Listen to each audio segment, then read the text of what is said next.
সিরাজগঞ্জে মনকে মন ভেজাল দুধ বানাচ্ছে প্রতারক চক্র। কম দামে কিনছে নামি দামি কোম্পানি ও বিভিন্ন মিষ্টির দোকান।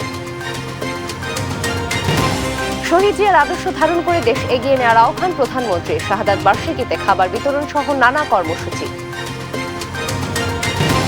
দেশে ফিরে বিমানবন্দরে ভোগান্তিতে হজ যাত্রীদের ক্ষোভ। ট্রলি সংগ্রহে দীর্ঘ লাইন, লাগেজ না পেয়ে বাড়ি ফেরার অভিযোগ।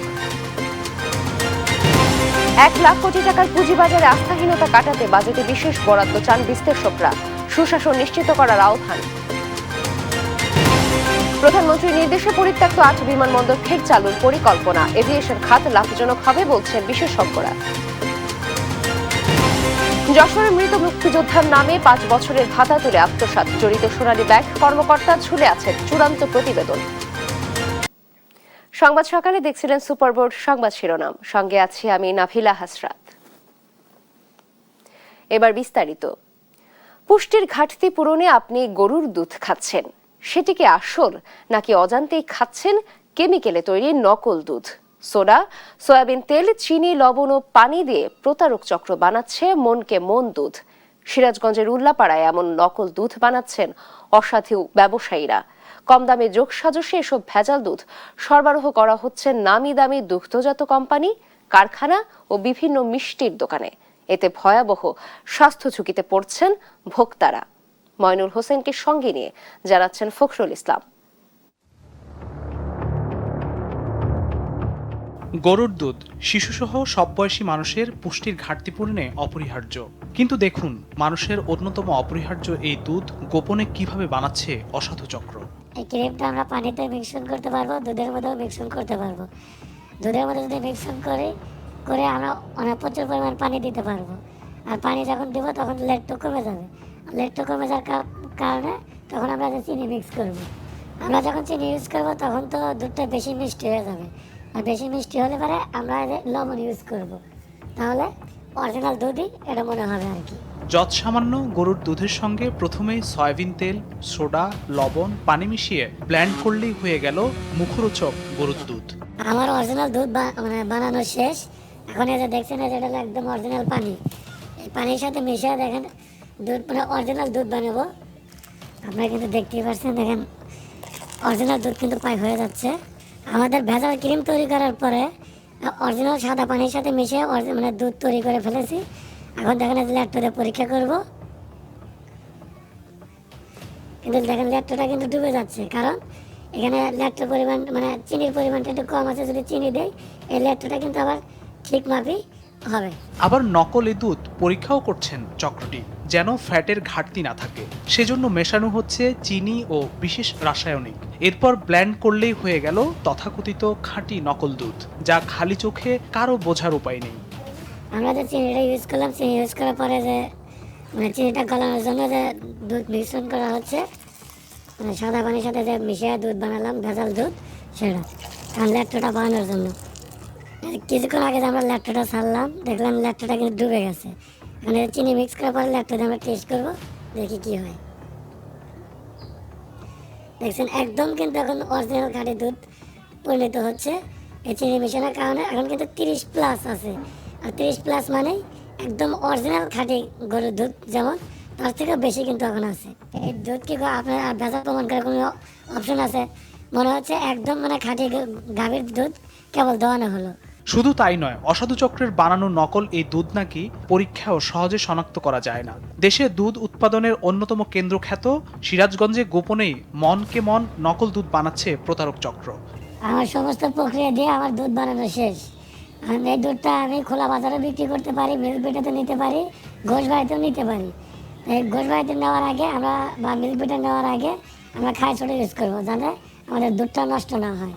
এসব দুধ যোগসাজশে বিভিন্ন কারখানায় সরবরাহেরও অভিযোগ রয়েছে। এছাড়া এই নকল দুধ সিরাজগঞ্জের খোলা বাজারেও বিক্রি হচ্ছে দুধের হাটে। নকল দুধ উৎপাদনকারীরা বলছেন, দুধে ফ্যাটের মাত্রা ঠিক রাখায় স্বাভাবিক পরীক্ষাও তা খাঁটি দুধের মতো দেখায়। 30+ হলে অরিজিনাল গাভীর দুধের থেকেও আমাদের দুধটা অরিজিনাল হয়। আর তারপরে থেকে আমাদের খোলা বাজার, বিভিন্ন দোকানপাট এই মানে বিক্রি করে থাকি আমরা। সিরাজগঞ্জের খামারিদের অভিযোগ, বাজারে ভেজাল দুধ ছড়িয়ে পড়ায় ন্যায্য মূল্য পাচ্ছেন না। সিন্ডিকেট চক্র দুধে ভেজাল মেশানোয় বাড়ছে স্বাস্থ্য ঝুঁকিও। তারা কীর্তন দুধ তৈরি করার কারণে আজকে আমার অরিজিনাল দুধ আমরা চালাইতে পারতেছি না। তারা ভেজাল করতেছে, টাকার জন্য আমার দাম পাচ্ছি না। ওদের হাত আছে, মনে করে টাকা পয়সা দেয়, এইভাবে ওরা ইয়া করে। খামারিরা নিজের খামারগুলো ধরে রাখার মতো শক্তি আর নাই। চিকিৎসকরা বলছেন, রাসায়নিক, সোডা, লবণ ও তেল মিশ্রিত দুধ দীর্ঘমেয়াদে কিডনি, লিভার ও হজমজনিত জটিলতা তৈরি করতে পারে। কিডনি এবং শরীরের অন্যান্য অঙ্গ প্রত্যঙ্গের জটিলতা এবং একটা পর্যায়ে যে কেমিক্যালগুলো ব্যবহার করা হয়, এই কেমিক্যালের কারণে ক্যান্সারের মতো অনেক বড় ধরনের সমস্যাও শরীরে ঘটতে পারে। নিরাপদ খাদ্য নিশ্চিতে ভেজাল দুধের এই কারবারিদের বিরুদ্ধে দ্রুত কার্যকর ব্যবস্থা নেওয়ার দাবি বিশেষজ্ঞদের। ফখরুল ইসলাম, দেশ টিভি, ঢাকা। শহীদ জিয়ার আদর্শ ধারণ করে দেশকে এগিয়ে নেওয়ার আহ্বান জানিয়েছেন প্রধানমন্ত্রী তারেক রহমান। বলেন, এজন্য প্রত্যেককে যেমন সচেতন থাকতে হবে, তেমনি করতে হবে পরিশ্রম। দুস্থ মানুষকে সহায়তার আহ্বানও জানান সরকার প্রধান। রাষ্ট্রপতি জিয়াউর রহমানের ৪৫তম শাহাদাত বার্ষিকীতে রাজধানীর বিভিন্ন পয়েন্টে খাবার, বস্ত্র ও সেলাই মেশিন বিতরণ সহ নানা কর্মসূচিতে অংশ নেন তারেক রহমান। শহীদ রাষ্ট্রপতি জিয়াউর রহমানের ৪৫তম শাহাদাত বার্ষিকী উপলক্ষে শনিবার মানিক মিয়া অ্যাভিনিউ সংলগ্ন রাজধানী উচ্চ বিদ্যালয় মাঠ থেকে দুস্থ মানুষের মাঝে খাবার ও বস্ত্র বিতরণ কর্মসূচি শুরু করেন প্রধানমন্ত্রী তারেক রহমান। এদিন উত্তর সিটি কর্পোরেশন এলাকার রাজধানী উচ্চ বিদ্যালয় মাঠ ছাড়াও সরকারি Bangla college, Pallabi metro station, ECB চত্বর, Kuril Bishwa road bus stand ও ফুজি ট্রেড সেন্টারের সামনে খাবার ও বস্ত্র বিতরণ করেন প্রধানমন্ত্রী। এসব কর্মসূচিতে দোয়া ও মোনাজাতে অংশ নেন সরকার প্রধান। শহীদ রাষ্ট্রপতি জিয়াউর রহমান আমাদেরকে শিখিয়ে গেছেন, তার রাজনীতির মূল লক্ষ্য এবং উদ্দেশ্য হচ্ছে দেশের সেবা করা, মানুষের পাশে দাঁড়ানো। তারই অংশ হিসাবে আমরা আজকে দুস্থ মানুষের পাশে সহযোগিতার হাত নিয়ে দাঁড়িয়েছি। একই সাথে শহীদ রাষ্ট্রপতি জিয়াউর রহমান আমাদেরকে দীক্ষা দিয়ে গেছেন কিভাবে দেশের জন্য কাজ করতে হয়, কিভাবে দেশকে গঠন করতে হয়। দুপুরে নয়াপল্টনে দলের কেন্দ্রীয় কার্যালয়ের সামনে বিএনপির অঙ্গ ও সহযোগী সংগঠনগুলোর আয়োজনে খাবার বিতরণ কর্মসূচিতে অংশ নেন প্রধানমন্ত্রী। তারেক রহমান বলেন, শুধু দলীয়ভাবেই নয়, ব্যক্তিগতভাবেও অসহায় মানুষের পাশে থাকতে হবে নেতাকর্মীদের। শুধু দলের পক্ষ থেকে নয়, আপনাদের যাদের যাদের পক্ষে সম্ভব ব্যক্তিগত উদ্যোগেও চেষ্টা করবেন মানুষের, অসহায় মানুষের পাশে দাঁড়ানোর জন্য। এটাই শহীদ জিয়ার শিক্ষা। এদিন ঢাকার দক্ষিণ সিটি কর্পোরেশনের বাংলা বাজার, ধোলাইখাল, শহীদ ফারুক সড়ক ও যাত্রাবাড়ি চৌরাস্তায়ও দরিদ্র মানুষের মাঝে খাবার ও বস্ত্র বিতরণ করেন সরকার প্রধান। মহান স্বাধীনতার ঘোষক জুরাইনে খাবার, বস্ত্র ও সেলাই মেশিন বিতরণ কর্মসূচিতে অংশ নিয়ে পরিষ্কার পরিচ্ছন্নতা বজায় রাখার তাগিদ দেন প্রধানমন্ত্রী। বলেন, দেশকে এগিয়ে নিতে সচেতনতার পাশাপাশি প্রয়োজন কঠোর পরিশ্রম। সাদা শার্ট পরে এসে এখানে যদি একটা দাগ পড়ে যায়, এই শার্টটা পরে থাকতে ইচ্ছা করবে? তাহলে চিন্তা করেন, আপনি যেই জায়গাটায় বসবাস করেন সেই জায়গাটা যদি ময়লা হয়, আপনার থাকতে ইচ্ছা করবে? আপনার তো মনে হবে, আহা, জায়গাটা যদি পরিষ্কার থাকতো। কাজে আসুন, আমরা যদি সকলে মিলে চেষ্টা করি, সকলে মিলে যদি আমরা চেষ্টা করি, তাহলে ইনশাল্লাহ আমরা আমাদের দেশটাকে সুন্দরভাবে গুছিয়ে তুলতে পারবো। এই দেশকে যদি গড়ে তুলতে হয়, তাহলে আমাদের প্রত্যেককে সচেতন হতে হবে। এই দেশকে যদি সুন্দরভাবে নিয়ে যেতে, সামনের দিকে এগিয়ে নিয়ে যেতে হয়, আমাদের প্রত্যেককে পরিশ্রম করতে হবে।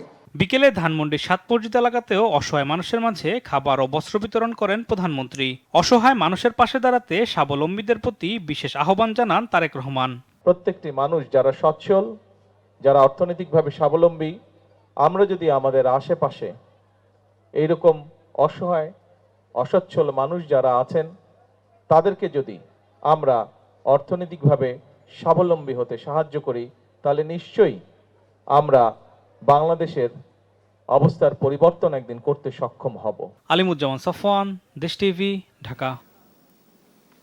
এর আগে শহীদ রাষ্ট্রপতি জিয়াউর রহমানের প্রতি শ্রদ্ধা জানান প্রধানমন্ত্রী তারেক রহমান। শনিবার সকালে শহীদ জিয়ার সমাধিতে প্রথমে প্রধানমন্ত্রী হিসেবে এবং পরে বিএনপির সিনিয়র নেতা ও মন্ত্রিপরিষদ সদস্যদের নিয়ে পুষ্পস্তবক অর্পণ করেন তিনি। এরপর দোয়া ও মোনাজাতে অংশ নেন। দলের মহাসচিব মির্জা ফখরুল ইসলাম আলমগীর বলেন, দেশের স্বাধীনতা, সার্বভৌমত্ব রক্ষা ও গণতন্ত্র প্রতিষ্ঠায় জিয়াউর রহমানের অবদান জাতি চিরদিন স্মরণ করবে। শহীদ রাষ্ট্রপতি জিয়াউর রহমানের ৪৫তম শাহাদাত বার্ষিকী উপলক্ষে বেলা ১১টার দিকে জিয়া উদ্যানের সমাধিস্থলে আসেন প্রধানমন্ত্রী ও বিএনপি চেয়ারম্যান তারেক রহমান। জিয়াউর রহমান ও খালেদা জিয়ার সমাধিতে প্রথমে প্রধানমন্ত্রী হিসেবে শ্রদ্ধা জানান তিনি। পরে বিএনপির সিনিয়র নেতা ও মন্ত্রিপরিষদ সদস্যদের নিয়ে শ্রদ্ধা নিবেদন করেন সরকার প্রধান। এরপর প্রয়াত বাবা মার আত্মার মাগফিরাত কামনায় দোয়া ও মোনাজাতে অংশ নেন প্রধানমন্ত্রী। শ্রদ্ধা জানাতে এসে সাংবাদিকদের সঙ্গে কথা বলেন স্বরাষ্ট্রমন্ত্রী সালাউদ্দিন আহমদ। বলেন, স্বাধীনতা, সার্বভৌমত্ব ও গণতন্ত্রের ঠিকানা জাতীয় সংসদ, শহীদ রাষ্ট্রপতি জিয়াউর রহমান এবং দেশনেত্রী খালেদা জিয়া। এই বাংলাদেশে প্রথম থেকে শেষ পর্যন্ত ভূমিকা রেখে গেছেন। তার উত্থান 1971-এ মহান স্বাধীনতার ঘোষণার মধ্য দিয়ে এবং তিনি যে শাহাদত বরণ করেছেন তাও এই দেশের স্বাধীনতা সার্বভৌমত্ব রক্ষা করার জন্য। বাংলাদেশি জাতীয়তাবাদের ভিত্তিতে বহুদলীয় গণতন্ত্রের আদর্শের রাজনীতি করি। এদেশের সমস্ত মানুষের মধ্যে যে ঐক্য সৃষ্টি করে ঐক্যবদ্ধভাবে এই জাতির সমৃদ্ধির জন্য এগিয়ে যায়, এই শিক্ষা আমরা শহীদ রাষ্ট্রপতি জিয়াউর রহমানের কাছ থেকে পেয়েছি এবং আমাদের দলের আদর্শ উদ্দেশ্য তাই। আর দলের মহাসচিব ও এলজিআরডি মন্ত্রী মির্জা ফখরুল ইসলাম আলমগীর বলেন, দেশকে এগিয়ে নিতে পথ দেখাবে জিয়াউর রহমানের শাহাদাত দিবস। যেখানে আপনার দুর্ভিক্ষ হয়েছিল তৎকালীন আওয়ামী লীগ সরকারের দুঃশাসনের কারণে, সেই অবস্থা থেকে তিনি উদ্বৃত্ত একটা অবস্থার মধ্যে নিয়ে এসেছিলেন দেশকে শস্য উৎপাদনের ক্ষেত্রে। সত্যি কথা বলতে কি, এই বিষয়গুলো ছিল আমাদের দেশের জন্য, সমাজের জন্য একটা পরিবর্তনের সময়, এবং সেই পরিবর্তনটা তিনি নেতৃত্ব দিয়েছিলেন, জনগণকে ঐক্যবদ্ধ করে নিজের মধ্যে সামনে নিয়ে এসেছিলেন। তারই যোগ্য উত্তরাধিকারী তারেক রহমান আমাদের প্রধানমন্ত্রী, তার নেতৃত্বে আমরা আবার সেই বিপ্লবী কর্মসূচিগুলো শুরু করেছি। আমরা সংস্কারের কাজ করছি, আমরা উৎপাদনের কাজ করছি। প্রধানমন্ত্রীর শ্রদ্ধা জানানোর পর সমাধিস্থল সর্বসাধারণের জন্য খুলে দেয়া হয়। দলে দলে ফুলেল শ্রদ্ধা জানান বিএনপির বিভিন্ন ইউনিটের নেতাকর্মীরা। শহীদ রাষ্ট্রপতি জিয়াউর রহমানের সমৃদ্ধ ও স্বনির্ভর বাংলাদেশ গড়ার অসম্পূর্ণ স্বপ্ন বাস্তবায়নে সবাই ঐক্যবদ্ধভাবে কাজ করার প্রত্যয় জানালেন সমাধিতে শ্রদ্ধা জানাতে আসা বিএনপি নেতাকর্মীরা। সাইফুল রিপন, দেশ টিভি, ঢাকা। পবিত্র হজ পালন শেষে দেশে ফিরতে শুরু করেছেন বাংলাদেশি হাজিরা। তবে দীর্ঘ সফর শেষে ঢাকায় শাহজালাল আন্তর্জাতিক বিমানবন্দরে নেমে নানা ধরনের ভোগান্তির অভিযোগ করছেন অনেক হজযাত্রী। লাগেজ খুঁজে না পাওয়া, ট্রলির সংগ্রহে দীর্ঘ লাইন এবং কর্তৃপক্ষের প্রয়োজনীয় সহায়তা না পাওয়ার অভিযোগ তুলে ক্ষোভ প্রকাশ করেন তারা। কয়েকজন হাজি লাগেজ না পেয়েই বিমানবন্দর ছাড়েন। পবিত্র হজের সকল আনুষ্ঠানিকতা শেষ করে সৌদি আরব থেকে দেশে ফিরতে শুরু করেছেন বাংলাদেশি হাজিরা। ফিরতি হজ ফ্লাইট কার্যক্রমের ধারাবাহিকতায় একের পর এক হজযাত্রী বিমান অবতরণ করছে ঢাকার হযরত শাহজালাল আন্তর্জাতিক বিমানবন্দরে। বিমানবন্দর জুড়ে ছিল স্বজনদের অপেক্ষা আর আবেগঘন পুনর্মিলনের দৃশ্য। হাজিদের অভিযোগ, সৌদি আরবের বিমানবন্দরে যেভাবে সেবা পেয়েছেন দেশে ফিরে তার প্রতিফলন দেখতে পাননি। অনেকেই জানিয়েছেন লাগেজ সংগ্রহ করতে গিয়ে দীর্ঘ সময় অপেক্ষা করতে হয়েছে। আবার কেউ কেউ তাদের মালামাল খুঁজে পাননি বলেও অভিযোগ করেন। আমরা 419 জন এই ফ্লাইটে আসছি, কেউ কোনো সহযোগিতা পাইনি এয়ারপোর্টের কোনো কর্মকর্তার কাছ থেকে। এখন 4টা লাগেজের মধ্যে 1টা লাগেজ পাইছি, আর 3টা লাগেজ পাইতেছি না। তারা বলতেছে যে ওখান থেকে দেয় নাই, যে যদি আমরা আসে তবে দিয়ে দেবো, আমাকে কমপ্লেন লেখা রাখছে। হাজি ওইভাবে রাখলে, ওইভাবে হরনি করলে এখন আমার লাগেজগুলো কখন দিব, কিভাবে দিব, কিভাবে আসবো। যাত্রীরা বলেন, বিমানবন্দরে প্রয়োজনীয় দিক নির্দেশনা এবং সহায়তা ব্যবস্থা আরো জোরদার করা প্রয়োজন। বিশেষ করে বৃদ্ধ হাজিদের জন্য বিশেষ সহায়তা ব্যবস্থা চালুর দাবি জানান তারা। ট্রলি নেওয়ার জন্য যে লাইন 1 কিলোমিটার হবে, ভিতরে যে লাইন, মানুষ খুব হয়রানি হচ্ছে। আমরা এই ব্যবস্থাপনায় আসলে দেখার কেউ আছে কিনা বলে মনে হচ্ছে না আমার। কেউ লাইন দিয়ে সামনের থেকে নেছে, কেউ পিছন দিকে অন্যভাবে দুর্নীতি করে নিয়ে চলে যাচ্ছে। তাহলে কিসের ব্যবস্থাপনা হলো এটা? এখন আর কিছু লাগে যাওয়া নিয়ম আছে, প্লাস এই যে টলিগুলো, খালি টলি হেল্প করা, বাইরে টলি পড়ে আছে কিন্তু ভিতরে লোকজন পায় না।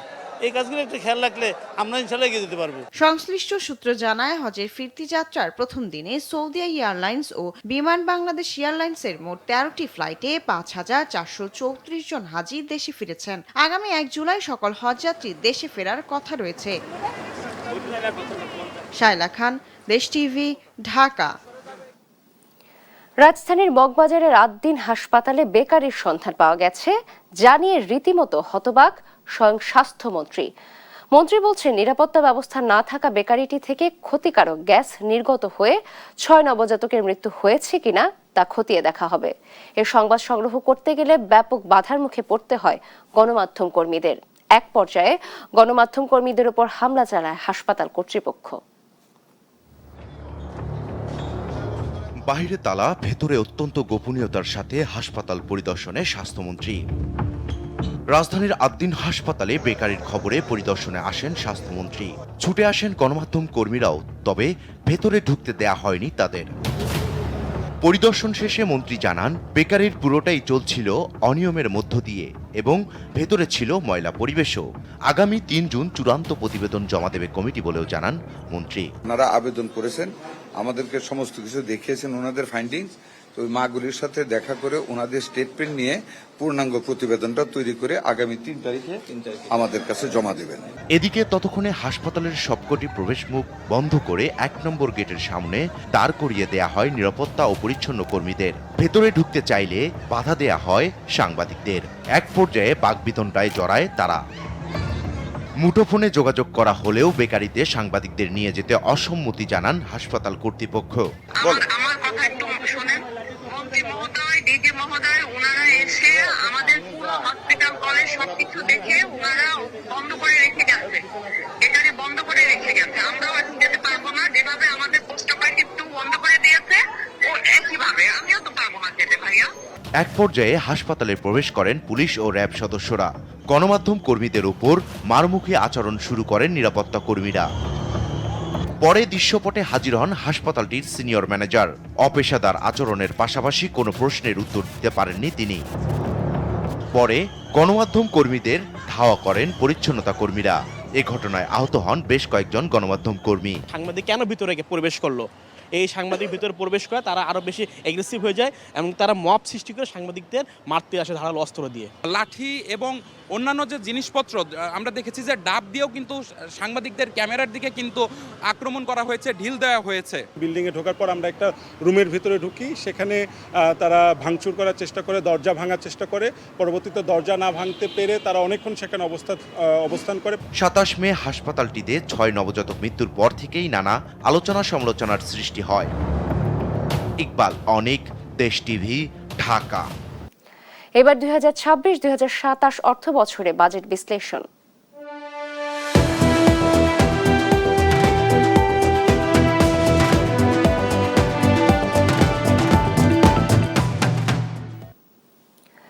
টানা দরপতন, লোকসান আর আস্থাহীনতায় চরম সংকটে দেশের পুঁজিবাজার। ৭ দশকের যাত্রায় শিল্পায়ন ও দীর্ঘমেয়াদী অর্থায়নের বড় মাধ্যম হওয়ার কথা থাকলেও এখনো স্থায়ী মূলধন গঠনে এই খাতের অবদান মাত্র ৬%। প্রায় ১ লাখ কোটি টাকার এ বাজার টেনে তুলতে আসন্ন বাজেটকে গুরুত্বপূর্ণ সুযোগ হিসেবে দেখছেন সংশ্লিষ্টরা। বিনিয়োগকারী ও বিশ্লেষকদের আশা, নীতিগত সহায়তা, ভালো কোম্পানি তালিকাভুক্তি এবং বাজারের সুশাসন নিশ্চিতে কার্যকর পদক্ষেপ থাকবে বাজেটে। শাহিনুল ইসলাম সাগরের বিশেষ প্রতিবেদন।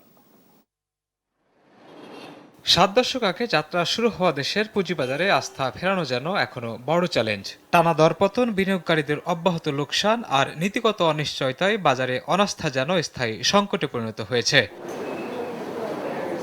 দেশের শিল্পায়ন ও দীর্ঘমেয়াদী অর্থায়নের অন্যতম উৎস হওয়ার কথা পুঁজিবাজার, অথচ এখনো মোট অর্থায়নে এই খাতের অবদান সীমিত।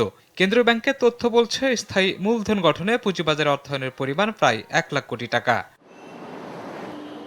বিশ্লেষকরা বলছেন, ব্যাংক নির্ভর অর্থনীতির বাইরে এসে শিল্প খাতে দীর্ঘমেয়াদী অর্থায়নের বিকল্প হতে পারত পুঁজিবাজার, কিন্তু দুর্বল নিয়ন্ত্রণ, কারসাজি এবং বিনিয়োগকারীদের আস্থা সংকট বাজারকে কাঙ্ক্ষিত জায়গায় যেতে দেয়নি। ২ বছর ধরে প্রায় কোনো আইপিও আসে নাই। সো আইপিও না আসার মানে হচ্ছে আমার সাপ্লাই লাইনটা একেবারে বন্ধ।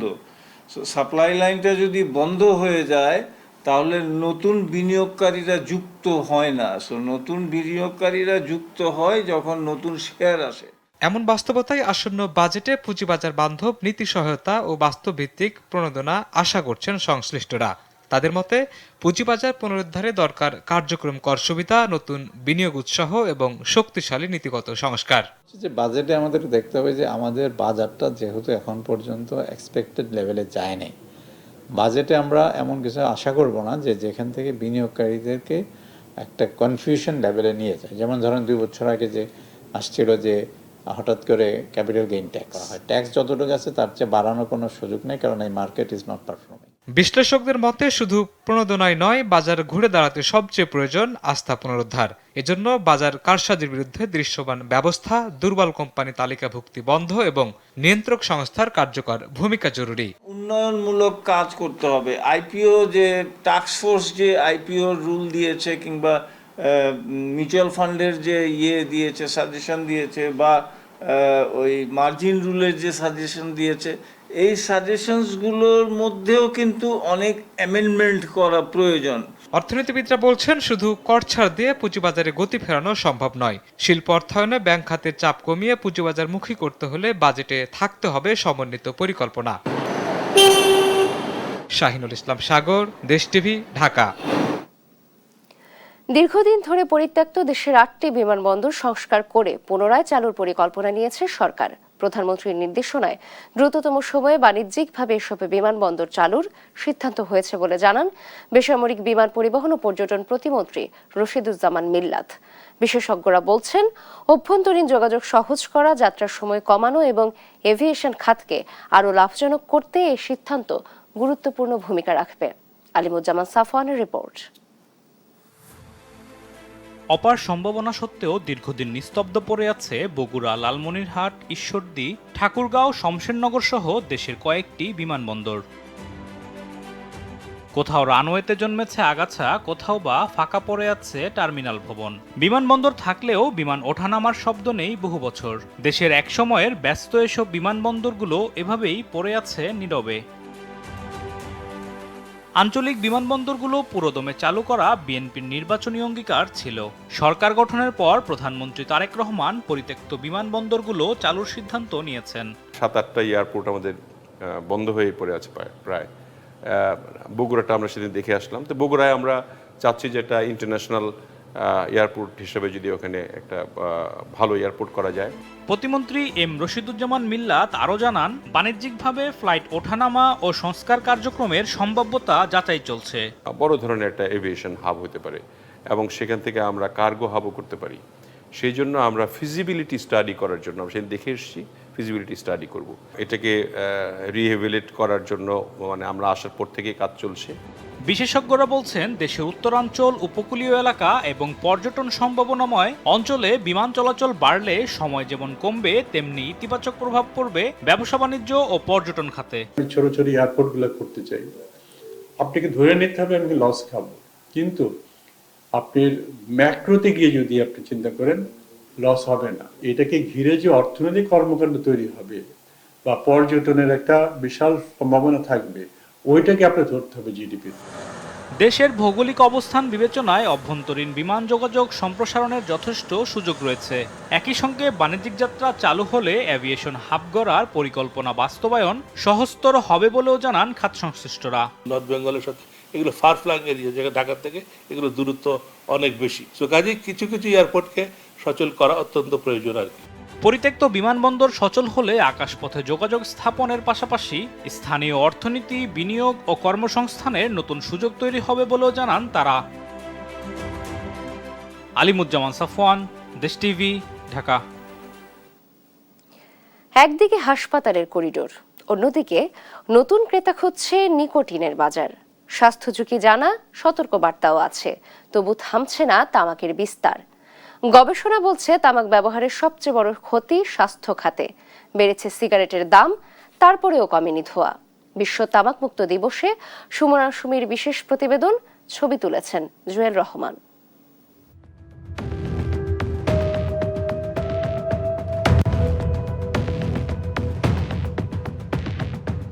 রাত বাড়ে বদলে যায় ঢাকার চেহারা।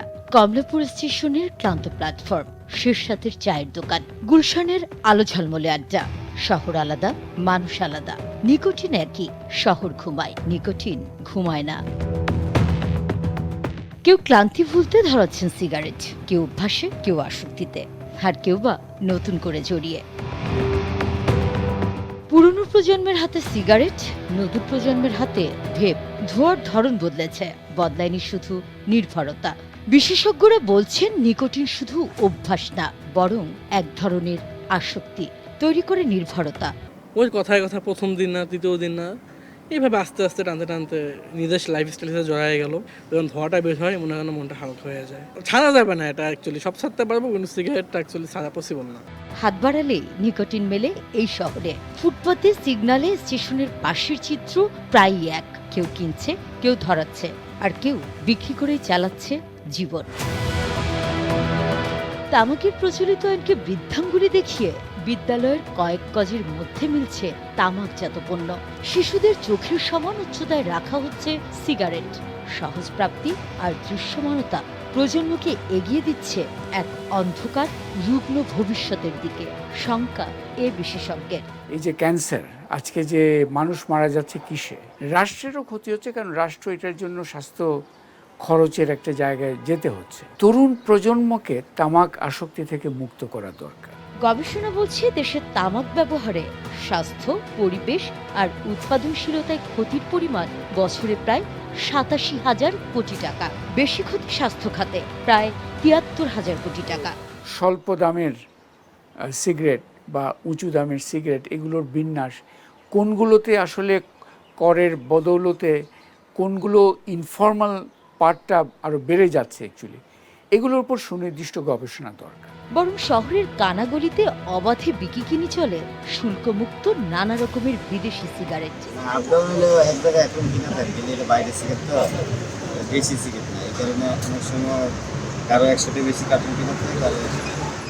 স্বাস্থ্য ঝুঁকি জানা, সতর্ক বার্তাও আছে, তবু কমছে না ব্যবহার। আর তার মূল্য দিচ্ছে ব্যক্তি, পরিবার এবং সমাজ। সব ধোঁয়া বাতাসে মিশে যায় না, কিছু জমে ফুসফুসে। অজানা রোগ গোপনে ঘাঁটি বাঁধে। আমরা রোগী প্রায় 2 ধরনেরই। লাং ক্যান্সার অবশ্যই আছে, পাশাপাশি সিওপিডি জনিত কিছু সমস্যা নিয়ে রোগী আসে। যে লাং ট্রান্সপ্লান্ট, যেটা আসলে খুব ব্যয়বহুল, ঝুঁকিপূর্ণ, এবং এটা বাংলাদেশে এখনো শুরু হয়নি। নতুন ভোর আসে, কিন্তু থামে না আসক্তির চক্র। আর তার মূল্য দেয় মানুষ, পরিবার, দেশ। সুবনা সুমি, দেশ টিভি, ঢাকা। পিয়ন বনে গেছেন প্রায় অর্ধশত কোটি টাকার মালিক। যাতায়াতে ব্যবহার করেন বিলাসবহুল গাড়ি কিংবা বিমান। ধানমন্ডিতে রয়েছে ফ্ল্যাট গাড়ি। অফিস না করেও নেন নিয়মিত বেতন। তিনি Islamic Foundation peon Sohrab Hossain. Taimun Islam রায়হানের অনুসন্ধানে দেখুন বিস্তারিত। সোহরাব হোসেন ইসলামী ফাউন্ডেশনের অফিস সহায়ক। চলনে বলনে বড় কর্তা ও আভিজাত্যের ছাপ। ধানমন্ডিতে বিলাসী ফ্ল্যাট, একাধিক গাড়ি, মিরপুরে ফ্ল্যাট, সাভারে কয়েক কাঠা জমির মালিক। দুর্নীতিতে ফুলে ফেঁপে পিয়ন এখন অর্ধশত কোটি টাকার মালিক। ধানমন্ডির শঙ্করে অবস্থিত আমার পিছনে থাকা এই বাড়ির ৪র্থ তলায় সোহরাব হোসেনের একটি ফ্ল্যাট রয়েছে। বাড়ির পার্কিংয়ে দেখা মেলে বিলাসবহুল গাড়ির। পাশের বাড়িতেই রয়েছে মাইক্রোবাস। কিন্তু প্রশ্ন হলো, ইসলামী ফাউন্ডেশনে একজন পিয়ন পদে চাকরি করা সোহরাব হোসেন কোন আলাদিনের চেরাগের বলে এত অর্থ সম্পদের মালিক হয়ে গেলেন? সোহরাব হোসেনের ধানমন্ডির ফ্ল্যাটে টিম দেশ টিভি। নিজের ফ্ল্যাটেই থাকেন বলে জানান ভবনের দারোয়ান আর গাড়ি চালক। ব্যবহার করেন বিলাসী গাড়ি।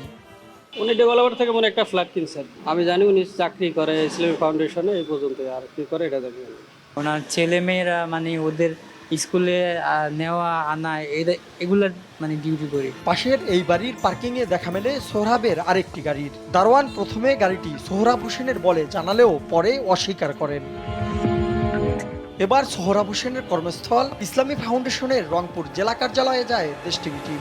সোহরাবের সহকর্মীরা জানান, ঢাকা থেকে রংপুরে বদলি হওয়ার পর নিয়মিত অফিস করেননি তিনি। কখনো ছুটি নিয়ে, কখনো ইচ্ছে মতো অফিস করছেন সোহরাব। নিয়মিত রাজধানীতে অবস্থান করলেও খাতা কলমে রংপুরে তার উপস্থিতি শতভাগ। বিষয়টি জানতে চাওয়ায় আক্রমণাত্মক হয়ে ওঠেন অফিসের সুপারভাইজার আদম সফিউল্লাহ।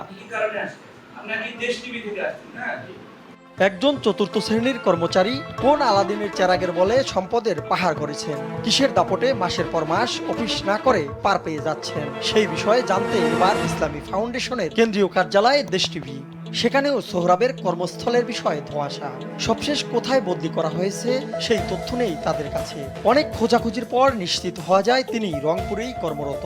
ইসলামী ফাউন্ডেশনের কর্মকর্তা নিজেও অসহায় সোহরাবের দাপটে। অনেক সময় আছে যদি মনে করেন যে বাসার সিকুয়েন্সি বড় হইলে তখন ওনারও রিস্ক নেন। তার সুর মতো করে দেব, আমার কাজ আমি করে যাই অফিসের স্বার্থে। তবে অবস্থান যেখানেই হোক নিয়মিত দায়িত্ব পালন করছেন বলে মুঠোফোনে দাবি করেন সোহরাব হোসেন। অফিস করে ঠিক মতো আমার জন্য দায়িত্ব আমি পালন করি, আমি যেখানে থাকি আমার দায়িত্ব পালন করি। আমি যদি ছুটি নিয়ে আসি, গভর্নমেন্ট ছুটি থাকে, বহুত ছুটি আছে। পিয়ন সোহরাব হোসেন ধর্ম মন্ত্রণালয়ের কতিপয় কর্মকর্তার সঙ্গে যোগসাজশ করে গত 15 বছর দুর্নীতির মাধ্যমে কোটি টাকার মালিক বনে গেছেন, যার তদন্ত করছে দুর্নীতি দমন কমিশন দুদক। এর আগেও বরিশালে অফিস না করে ঢাকায় অবস্থানের অভিযোগে রংপুরে বদলি করা হয়েছে। এ বিষয়ে ব্যবস্থা নেওয়ার আশ্বাস দেন ইসলামী ফাউন্ডেশনের পরিচালক আব্দুস সালাম খান। যদি অ্যাবসেন্ট সে থাকে, তাহলে অ্যাবসেন্ট থাকলে যেটা হয় আইন অনুযায়ী একটা প্রিন্সিপাল আছে, একটা রুলস আছে অ্যাবসেন্টের, সেই রুলস অনুযায়ী তার বিরুদ্ধে অ্যাকশন নেওয়া হবে। গেল 26 এপ্রিল রংপুর থেকে ফের বদলি হয়ে রাজধানীর ইসলামী মিশনে যোগদান করেন সোহরাব। তার বিরুদ্ধে ওঠা এসব অভিযোগ খতিয়ে দেখে ব্যবস্থা নেওয়ার দাবি সচেতন মহলের। তাইমুন ইসলাম রায়হান, দেশ টিভি, ঢাকা।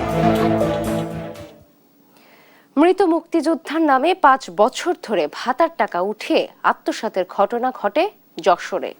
তদন্তে উঠে আসে চাঞ্চল্যকর এমন আত্মসাতে জড়িত খোদ সোনালী ব্যাংকের যশোর শাখার কর্মকর্তা জাহাঙ্গীর আলম।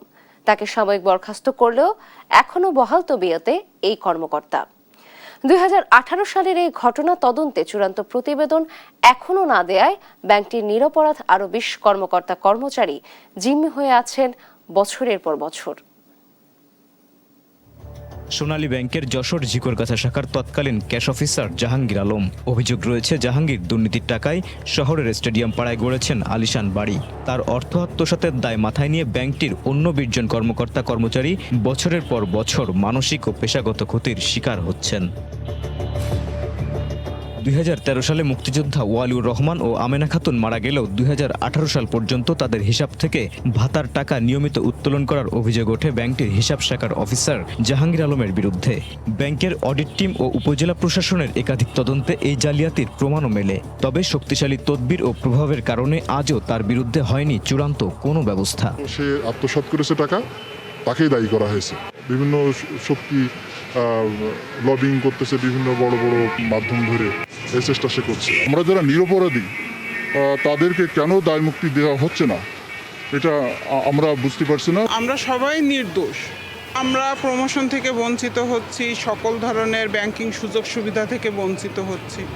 বর্তমানে তদন্ত আটকে আছে মৃত ভাতাভোগীদের স্বাক্ষর জটিলতার অজুহাতে, অথচ সংশ্লিষ্ট হিসাবের মূল স্বাক্ষর কার্ড 2018 সাল থেকেই গায়েব। বলছে আমার আত্মীয় অসুস্থ, তাই আমি নিতে আসছে, বলছে চেকটা নিয়ে চলে গেল, ডিসিশন স্লিপটা দিয়ে সবকিছু দেখলাম ওকে, ও নিজে স্বাক্ষর করলো, কিন্তু ওর ভিতরে যে কাজ সাজে আছে কি আছে এগুলো তো আমি তো আর এগুলো কি দেখার কোনো যায়? যে লোকটা বলে আমি ভাই ব্যাংকে চাকরি করি, আমি সেই ব্যাংকেই চাকরি করি। অভিযোগ আছে ঘটনা প্রকাশের পর আমেনা খাতুন ও ওয়ালিউর রহমানের উত্তরাধিকারীদের মাধ্যমে উত্তোলিত টাকা জমা দেওয়ার তদবিরও করেছিলেন জাহাঙ্গীর আলম। ব্যাংক কর্মকর্তা জাহাঙ্গীর আলম আমাদের কাছে টাকা দিয়ে বলছে কি ব্যাংকে জমা দিয়ে দাও, তাহলে এখানে বোঝা যাচ্ছে যে চোর কিনা। জাহাঙ্গীর আলম আমাকে দিচ্ছে যে আমার না, আমি দিচ্ছি আপনি জমা দেন আপনার নামে, বলছে আমরা বেশ কিছু ব্যাংকের কর্মকর্তা ফেসে যাচ্ছি। তদন্তে দীর্ঘসূত্রতার কারণ জানতে চাইলে পরিচয় গোপন রাখার শর্তে তৎকালীন অডিট টিমের 2 সদস্য ব্যবস্থা গ্রহণ না করার কারণ জানান। বিগত সরকারের একজন প্রভাবশালী নেতা আমির হোসেন আমু, তার লিখিত একটা ডিও লেটার তার ফাইলে পাওয়া গেছে, যেটাতে কেসটা ধামাচাপা দেওয়ার বা প্রভাবিত করার অন্যতম একটা কারণ। বিভিন্ন দলীয়করণের কারণে আমাদের কর্তৃপক্ষ তার বিরুদ্ধে ব্যবস্থা নিতে দীর্ঘায়িত করছে। 2012 থেকে 2024 সাল পর্যন্ত জাহাঙ্গীর আলমের বিরুদ্ধে গঠিত 8টি অভিযোগের মধ্যে 7টি অর্থ আত্মসাৎ সংক্রান্ত এবং অপরটি তদন্ত কর্মকর্তাকে ঘুষের প্রস্তাব বলে জানান সোনালী ব্যাংকের যশোর অঞ্চলের জিএম। সে 21 সালে সাসপেন্ডের যে বেতন দিতেছি, তো ব্যাংকেরই তো ক্ষতি। যেভাবে তদন্ত আগে যাবে, যত দ্রুত তদন্ত শেষ হবে তত দ্রুত তারা প্রমোশন পাবে এবং ব্যাংক কাউকে বঞ্চিত করবে না এই আশা করি। 2011 সালে ব্যাংকে যোগদানের পর থেকেই অনিয়ম করে আসছিলেন জাহাঙ্গীর। একের পর এক তদন্তে অভিযোগের সত্যতা মিললেও ব্যবস্থা গ্রহণে বারবার দেখা দিয়েছে রহস্যজনক ধীর গতি। দ্রুত ব্যবস্থা গ্রহণ করে দায় মুক্তির দাবি ভুক্তভোগীদের। সালাউদ্দিন সাগর, দেশ টিভি, যশোর। ঈদ উল আজহার পর ক্রেতা কম থাকলেও বাজারে নিত্যপণ্যের দাম আগের তুলনায় কিছুটা বেড়েছে। সাতক্ষীরা থেকে নিত্যপণ্যের বাজার নিয়ে জানাতে সরাসরি যুক্ত হচ্ছেন সহকর্মী শরীফুল্লাহ কায়সার সুমন। সুমন, ঈদের পর নিত্যপণ্যের দাম কেমন দেখছেন এবং সরবরাহ নিয়ে এবং সার্বিক ব্যবস্থাপনা নিয়ে কি বলছেন বাজারের বিক্রেতারা, জানাবেন। নাভিলা, সাতক্ষীরা সুলতানপুর বড় বাজার এটি। এই বড় বাজারে পাইকারি দরে কেনা বেচা দুইটাই হয়ে থাকে। তো এই যে গ্রীষ্মের যে তীব্রতা এবং তাপদাহ, এই তাপদাহের প্রভাবও কিন্তু একই সাথে দেখা যাচ্ছে এই বড় বাজারে, বিশেষ করে কাঁচা বাজারে এবং একই সাথে মাছের বাজারেও আমরা এটা লক্ষ্য করেছি। এখানে দেখতে পাচ্ছি যে বিশেষ করে টমেটো 120 টাকা, খিরাই 50-60 টাকা, তারপরে হচ্ছে ধনে পাতা 300 টাকা ছাড়িয়েছে। মানে বেশিরভাগ পণ্যেরই দাম বেড়েছে। এই যে টানা কুরবানির ঈদের যে আয়োজন, তারপরে কিন্তু এই যে তরি তরকারির দিকে মানুষ যে ঝুঁকবে, সেই ঝোঁকার আগেই কিন্তু এর দামটি বেড়েছে। এর ফলে সাধারণ মানুষের মধ্যে কিন্তু এক ধরনের নাবিশ্বাস তৈরি হয়েছে। আমি একজন নাগরিক নেতার সাথে কথা বলছি, যিনি বাজারে এসেছেন।